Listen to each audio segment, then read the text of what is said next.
Ces trois clauses peuvent te ruiner dans un contrat de franchise. Un contrat de franchise, c'est long, c'est parfois technique et il faut savoir décrypter dans le détail certaines clauses. On va en évoquer trois qui sont particulièrement sensibles. La première, c'est la clause, et c'est la première, de titularité du contrat. Qui est titulaire du contrat de franchise?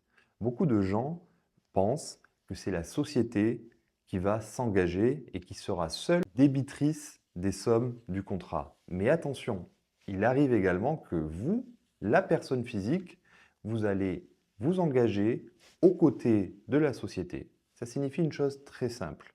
Si votre société ne paye pas, par exemple parce qu'elle est en cessation de paiement et qu'elle est amenée à aller en redressement ou en liquidation judiciaire, eh bien vous, sur votre patrimoine personnel, serez tenu de régler les dettes de la société. On voit ici le danger de cette clause. Vous êtes débiteur avec votre société des obligations financières du contrat. La deuxième clause, c'est la clause de prescription abrégée. Quand vous avez un litige, en principe, vous avez 5 ans pour pouvoir agir contre votre franchiseur en cas de difficulté. Néanmoins, dans des contrats, le franchiseur va réduire le délai de prescription pour vous permettre d'agir.